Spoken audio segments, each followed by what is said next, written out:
오늘 이 사사기에 나오는 9장에 나오는 내용은 정리를 해보면 우선 사사기가 어떤 것이냐 하면은 하나님의 백성들이 출애굽을 해서 약속의 땅까지 들어왔어요. 근데 약속의 땅에 들어와서 보니까 다른 이방 족속들은 왕이 있어요. 근데 자기들은 누가 지도를 할 것이며 누가 통제를 하며 누가 어떤 비전을 제시할 것이냐. 왕을 삼아야겠다. 왕이 있어야 되겠다. 이렇게 생각했어요. 왜냐하면 이방 나라를 보니까. 근데 이스라엘 나라의 왕은 하나님이 왕이세요. 하나님이 다스리는 나라란 말이에요. 그러면 하나님 말씀대로만 하면은 이방 나라에 왕이 있는 것처럼 왕이 필요가 없는데 이제 왕을 지금 어쨌든 세우려 하는 거예요. 사람은 두 사람이 있으면 한 사람은 지도자예요. 가정도요.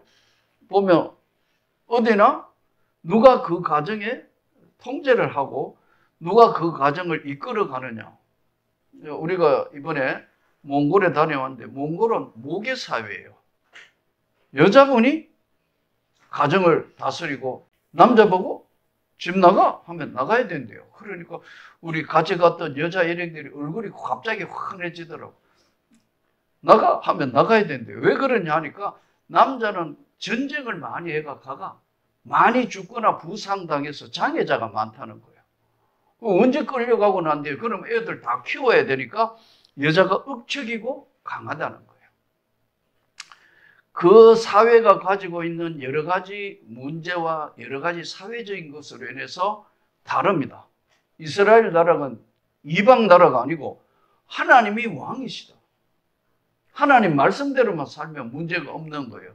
오늘 이 본문은 아비멜렉 이야기인데 아비멜렉 때가 아니고 이제 위에 기드온 때 올라가면 이스라엘 나라가 미디안의 지배를 받았어요. 식민지가 됐다 이 말이에요. 그런데 기드온이 하나님께 기도해서 응답을 받아서 기드온 300용사가 그 13만 5천 명을 싹쓸이해서 다 전멸시킵니다. 그래서 너무너무 놀라운 것으로 인해서 기드온을 왕으로 세우려 하는 거예요. 그런데 기드온이 뭐라고 이야기했냐면 나는 너희들의 왕이 되지 않는다고. 난 절대로 여러분의 왕이 될 수가 없다. 그리고 내 아들도 내 손자도 왕이 되는 일은 없다. 기드온은 왜 이랬을까요? 하나님을 잘 알았다는 거예요. 자기가 어마어마한 정과를 올리고 어마어마한 일을 했지만은 이것이 자기가 한 것이 아니고 전적인 하나님의 승리라는 걸 기드온은 누구보다 잘 알은 거예요. 그래서 나는 왕이 되지 않겠다고. 왕이 안 됐어요. 근데 그 손자대에 와가지고 아비멜렉이라는 것이 이 자식들이 있을 거 아니에요. 일부 다 처제니까 아내는 여러 명이었으니까요. 아버지는 하나지만 다 처제니까 자녀가 많았는데 오늘 본문에 몇 명이에요? 70명 애들이면 이게 어마어마한 거 아니에요. 근데 그 중에 아비멜렉이 뭐라 했냐면은 자기 외가에 가가지고 오늘 이 본문에 보면은 야, 너희 나하고 외가잖아. 근데 이거 어쨌든 이제 흩어져 사니까 이 외가에서 나를 좀 도와주면 70명이 한마디씩 하면 누구 따라갈지 모르니까 내가 지도자가 되면 안 될까? 그래서 같은 우리는 핏줄이잖아, 외가가. 그러니까 이 세겜성 사람들이 자기들이 이득을 취할 것을 생각해서 동의를 해주는 거예요. 그래서 이제 돈을 가지고 오늘 이야기하면 불량배를 사는 거예요. 아주 양아치를 산다고. 그래서 바위 위에 초청해가지고 그의 형제를 다 죽여버립니다. 이스라엘 나라 사사기의 왕자의 난이라고 이게. 조선시대 이방원만 왕자의 난이 아니에요. 어디나 그 실질적인 권력을 얻는 것 위해서는 권력은 비참해요. 비정하다고. 다 죽여버린다고. 형제고 뭐고 심지어는 자식도 죽이고 심지어는 부모도 죽이는 게 이게 권력이에요. 이 권력은 무섭습니다, 여러분. 잘 쓰면 덕이 되고 권력이 잘못된 자에게 갈 때는 독이 되는 것이 역사가 증명하는 거예요. 다 죽여버렸어요. 근데 요담이 하나가 살아남는데 아마 요담이 오늘 우리에게 지혜가 많은 것 같아요. 꽤가 많은 것 같아요. 저 아비멜렉이 잔치 벌리라고 오라 할 사람이 아닌데 왜 우리 다 오라 했지? 이러고 바위에 숨은 거예요. 그래서 살아남았어요. 그래서 아비멜렉이 이제 세겜에서 왕이 되는 거예요. 하나님도 원치 않았어요. 기드온도 원치 않아요. 그 자손이면서 이게 자기가 왕이 됐어요. 그것도 형제들 다 죽이고. 그러니까 요담이 이제 세겜에 가가지고 이제 어떻게 이야기하느냐면은 여룹바알의 아들 아비멜렉이 세겜에 가서 그의 어머니 형제에게 이르러 그들과 그의 외조부의 집에 온 가족에게 말하여 이르되, 자, 이렇게 해서 왕이 됐는데 이거 보다가 안 돼서 사람들이 요담에게 7절 그 일을 알리며 요담이 거리심산 꼭대기 가서 서서 그의 목소리를 높여 그들에게 외쳐 이르되 세겜 사람들아 들으라. 그리하여야 하나님이 너희 말을 들으시리라. 뭐라고 하냐면 이제 비유를 이야기해요. 재미있는 비유를 이야기합니다. 나무들 세 개를 이야기해요. 나무들이 있었는데 그 나무 중에 누가 왕을 뽑을 거냐 해서 나무들이 이제 찾아가서 감람나무에게 네가 왕이 되라. 그럼 좋겠다. 그랬더니 감람나무가 뭐라고 했냐면 나의 기름과 이 좋은 것으로 하나님께 영광 돌리는데 나 그런데 왕 되는데 관심이 없어요. 그러니까 또 나무들이 무화과 나무한테 가서 최고잖아. 무화과 나무가 당신이 나무의 왕이 되시오. 무화과 나무가 나의 단 것과 열매는 소중한 건데 난 그런데 관심이 없어. 세 번째 이제 포도나무한테 가서 이야기하는 비유의 이야기를 설명하는 거예요. 포도나무한테 가서 당신이 나무들의 왕이 되십시오. 나의 포도주와 이 모든 것은 하나님께 영광을 돌리고 사랑을 받는데 난 왕이 되는데 관심이 없어. 그러니까 이제 왕할 사람이 없잖아요. 근데 가만 보니 가시나무가 있어. 그 가시나무한테 가가 왕이 되십시오 하니까 가시나무가 너무 좋아하면서 내 그늘로 와. 아니면은 내가 불을 확 보내가 다 태워버릴 거야. 와. 여러분, 지도자는 두 종류예요. 우리 인간 세상의 지도자는요, 말 그대로 지도자가 있고 지배자가 있어요. 지도자는 인도하는 거예요. 저는 35년 목회하면서도 끝까지 지배자가 아니고 지도자가 되기를 주님 앞에 기도를 한 사람이에요. 목회자들도요, 지배자가 되려는 사람이 있어요. 남의 영혼까지 막 통제하고. 그 이단이에요. 그 이단이 아닌데 비슷하게 하는 친구들도 있다고. 이러면 안 되는 거예요. 저는 여러분에게 하나님의 나라로 인도하는 지도자예요. 그쪽으로 가면 안 됩니다. 그건 위험한 곳입니다. 이쪽이 하나님의 나라로 가는 길입니다. 지도자예요. 지도자는 갖춰야 될 것이 몇 가지 있어요. 지배자는 아무것도 필요 없어요. 와? 안 와? 불태워 다 죽일 거야. 가시나무가 한 얘기를 지금 비유로 하는 겁니다. 여러분, 지도자 덕목의 가장 중요한 게 뭘까요? 안목이 있어요. 아, 이거 어떻게 되는 거? 세계 경제는 어떻게 흘러가고 앞으로 국내 경기는 어떻게 바뀔 것이며 그리고 이 나라는 어떻게 지킬 것이냐. 여러분, 각 나라와 각 나라의 외교사 1번이 뭔지 아세요? 각 나라와 각 나라 사이에는 영원한 적도 영원한 동지도 없다. 베트남 전쟁 미국과 죽게 살게 싸웠어요. 한국전 월남 전쟁에 여러분 맹호부대, 비둘기부대, 청룡부대, 온갖 부대 다 가가 어마어마한 전쟁을 했어요. 죽고 죽이고 껍질 벗기고 대단한 전쟁인데 지금 보세요. 베트남에 한국 사람 얼마나 많이 사는 줄 아세요? 몇만 명 돼요. 거의 한 10만 명 넘는다더라고 한동안. 왜냐하면 외자 끌어서 베트남이 잘 살아야 하니까.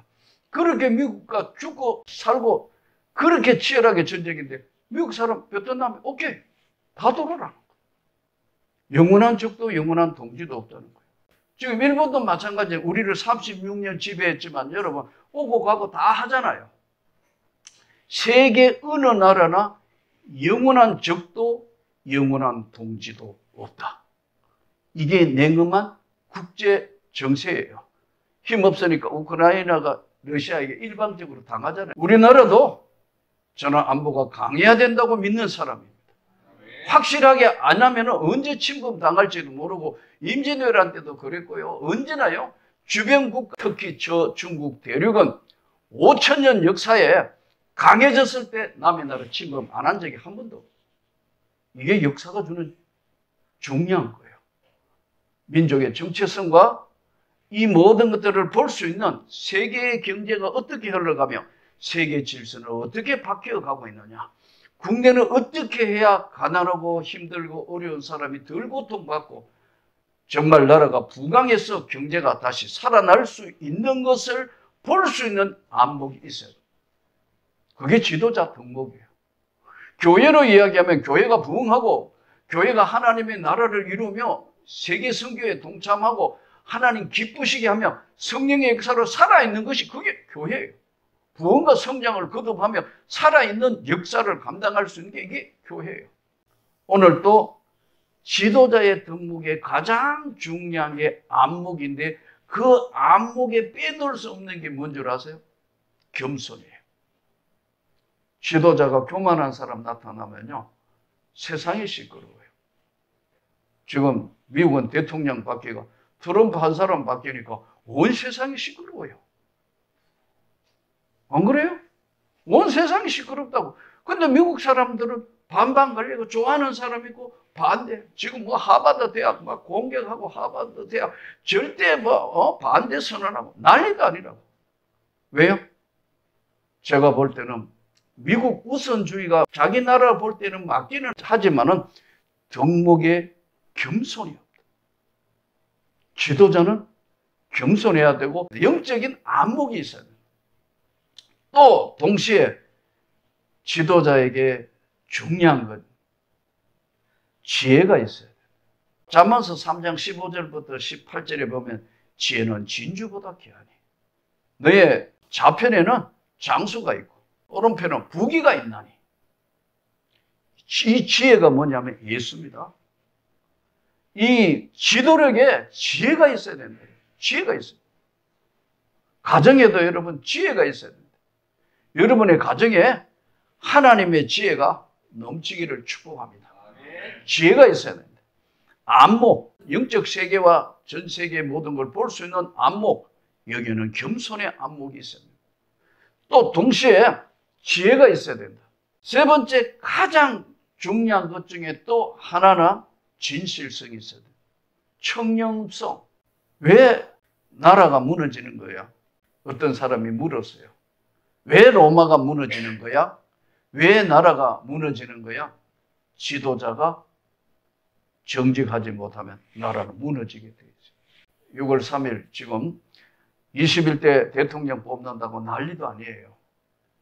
여기 오늘 말씀대로 안목, 볼 수 있는 세계에 안목이 있어야 되고 지도력인 지혜가 있어야 되고 그리고 진실성과 도덕성을 겸비한 자가 지도자가 될 때 나라가 망하지 않는다. 이것이 성경이 주는 우리에게 중요한 과제이고 중요한 것이에요. 사람은요, 자기가 좋아하는 것과 자기가 듣고 싶은 하는 것만 듣습니다. 바뀔까요? 사람이요? 좀처럼 안 바뀝니다. 안 바뀌어요. 6.25 때 전쟁을 해가지고 인민군이 계속 내려오니까 전부 교회들, 우리 목사님들 전부 다 이제 부산까지 밀려 내려간 거예요. 그런데 부산 갔는데도 막 낙동강 방어선하고 이렇게 하는데 계속 한 게 있어요. 전쟁 난리통에도 계속 하는 게 있다고. 첫째, 장사는 계속 해야 되는 거예요. 먹고 살아야 되니까. 사고 팔고 쌀 장사, 무슨 장사, 먹어야 되니까. 또 전쟁이 계속돼도 계속 하는 게 있어요. 뭔 줄 아세요? 학교예요. 그 초등학교 애들요, 전쟁 난리통에도 학교 수업 애들 처음 가더라고. 예. 이게 역사예요. 먹고 살아야 되니까 장사해야 되고, 학교 이제 계속해서 수업한다고요. 전쟁 난리통에도 천막 세워놓고. 또 하나가 있는데, 교회가 뭘 하느냐면요, 교회 예배 드리는 거예요. 우리처럼 예배 드리는 거예요. 그리고 노예도 있고, 임시총회도 있고. 그 이제 노회에서 계속 신학교 공부를 했으니까 어떻게 해요? 이제 강도사 고시, 목사가 되기 전에 공부를 다 하고 이게 자격이 있나 없나? 강도라는 한자거든요. 설교를 할 수 있는 자격, 이걸 강도사라 그래요. 어떤 교단에는 뭐 통합적 교단 같은 데는 이거를 준목사 이렇게 이야기도 하고, 또 우리는 강도사라고 그래요. 보수교단에는. 근데 이제 강도사 인허 및 목사 안수, 이제 강도사 인허 딱 적어놓으니까 이렇게 피난민들이 많아요. 도적도 많고 강도도 많은데 강도 자격을 주는 데가 있느냐? 강도사. 강도 자격 주느냐고 사람이 물었다는 거예요. 여러분 생각해봐요.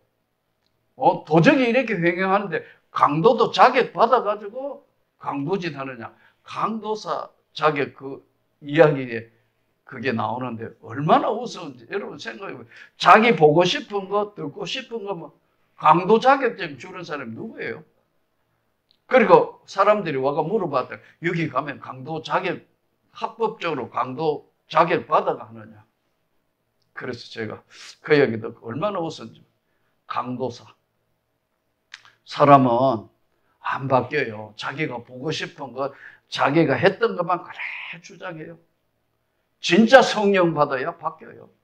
내가 보니까 목회를 하면서 수많은 시간 사람들 보니까 안 바뀌더라고. 근데요, 진짜 성령 받고 은혜 받으니까 삶이 바뀌는 거예요. 가치관, 인생관, 삶의 모든 게 다 바뀌는 겁니다. 하나님께서 우리 민족에게 지금 어쩌면 가장 중요한 이제 선택을 해야 되는 상황이 주어졌습니다. 하나님께서 우리에게 은혜를 주셔서 정직하고 안목이 있고 또 하나님의 지혜가 있는 그런 사람이 정말 지도자가 되면 좋겠습니다. 제가 조금 전에 말씀드린 것처럼 지난 월요일부터 금요일까지 몽골에서 교회를 3개를 세우면서 이제 여러 가지 일들을 하고 정말 대초원을 다녀왔는데 제가 몽골을 7번 갔습니다. 그때마다 상황이 다 다르더라고요. 근데 이제 초원에 갈 때마다 늘 그래요. 이 넓은 땅, 한국 사람한테 줘놨으면 얼마나 잘 사용하겠는데. 우리는 좁은 땅에 그런데 끝이 없는 저 지평선에 양떼, 소떼, 돼지떼, 심지어는 낙타, 온 짐승들이 돌아다니거든요. 사람은 공식적으로 370만이라 그러는데 뭐 600만이라 하는데 370만인데 거의 반이 울란바토르에 사는 거예요. 수도에서. 그만큼 열악하다는 거죠. 나머지는 천막에 살면서 양을 치는데 양, 그리고 뭐 염소, 낙타, 짐승이 7,000마리 가까이 된다. 사람보다 몇 배 많잖아요. 넓은 땅 보니까 저거 한 3분의 1만 우리나라 떼주면 대단한 역사가 나타나는데 우리는 땅이 좁은 나라에 사니까 땅에 한이 맺힌 민족처럼 이제 땅 사는데 주야로 묵상하잖아요. 여러분은 땅에 있습니까? 예, 어떤 분이 참 신방 한번 와달라 해가 그랬더니요, 목사님 꼭 한번 신방을 그래서 그래요. 제가요 60평생에 드디어 문패를 달았습니다. 여러분 아파트에 문패를 달아가 있는 분도 봤어요. 얼마나 소원했으면 평생에 이 사람 막 이사 다니고 자기가 내한테 주민등록 보여주는데 더 이상 적을 데가 없대요. 뭐 이쪽이 있어 저쪽이 있어.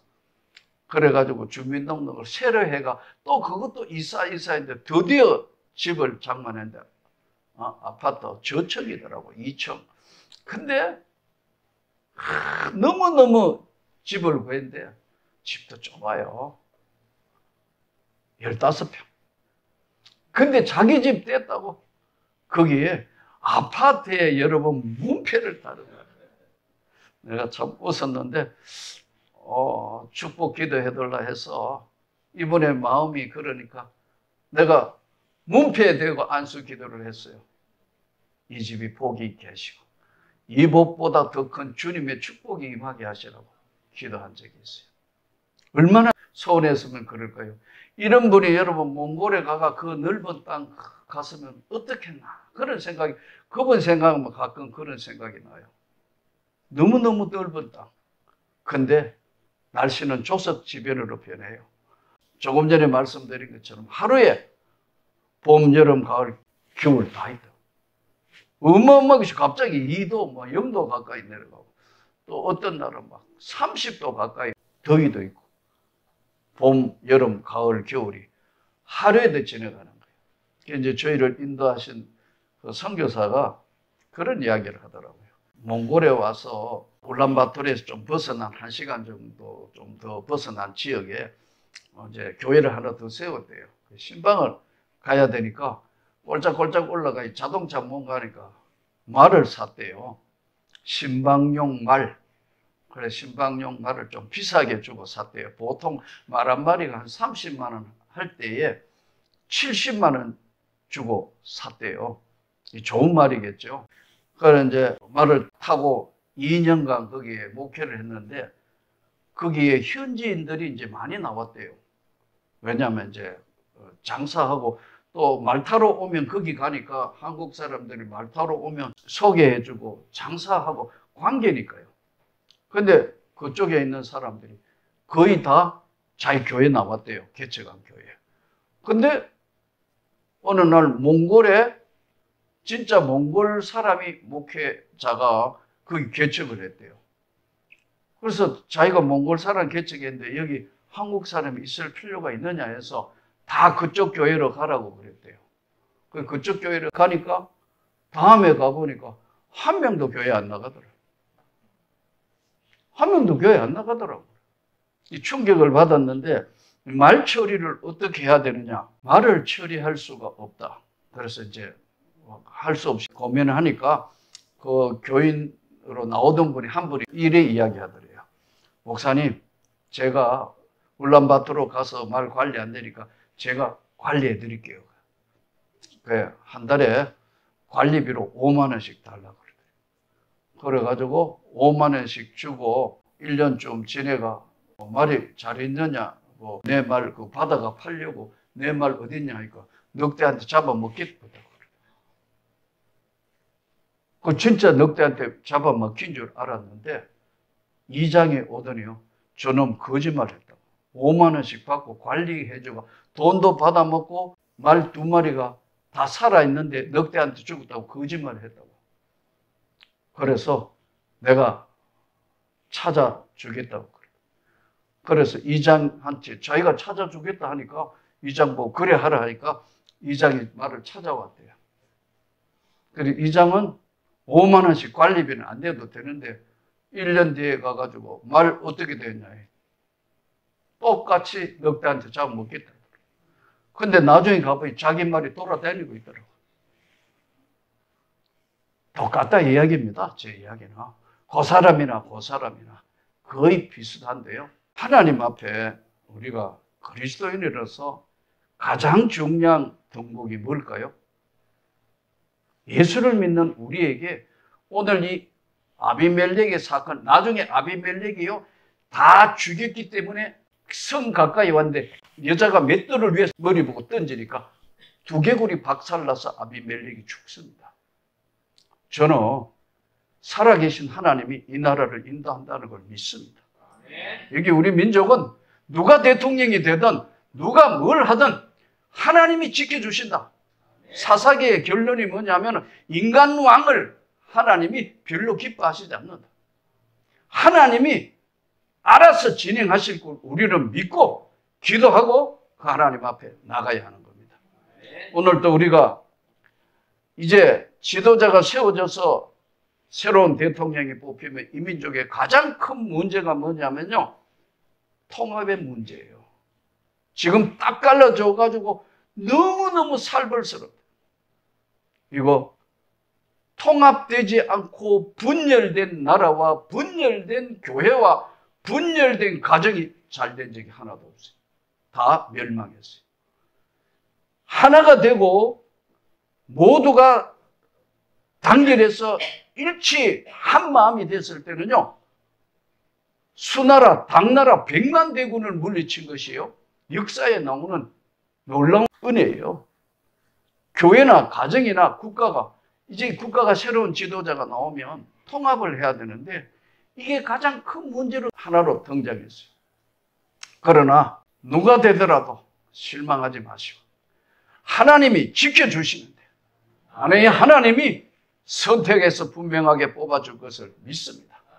하나님이 오늘도 우리와 함께 하시고 이제 다음 지도자가 해야 될 것은 대통합에 갈라진 국민의 분열된 마음을 하나로 묶어서 지금 꿈틀대고 회전하고 있는 세계의 경제와 흔들림 없이 이 나라가 지켜지도록, 안보가 튼튼하게 세워지도록 국민이 다 하나 되는 그 지도자, 그 지도자가 잘못하면 왕이신 하나님이 분명히 거기에 개입하신다는 사실을 깨닫고 주여 우리를 지켜주시고 주님이 선택해 주시옵소서.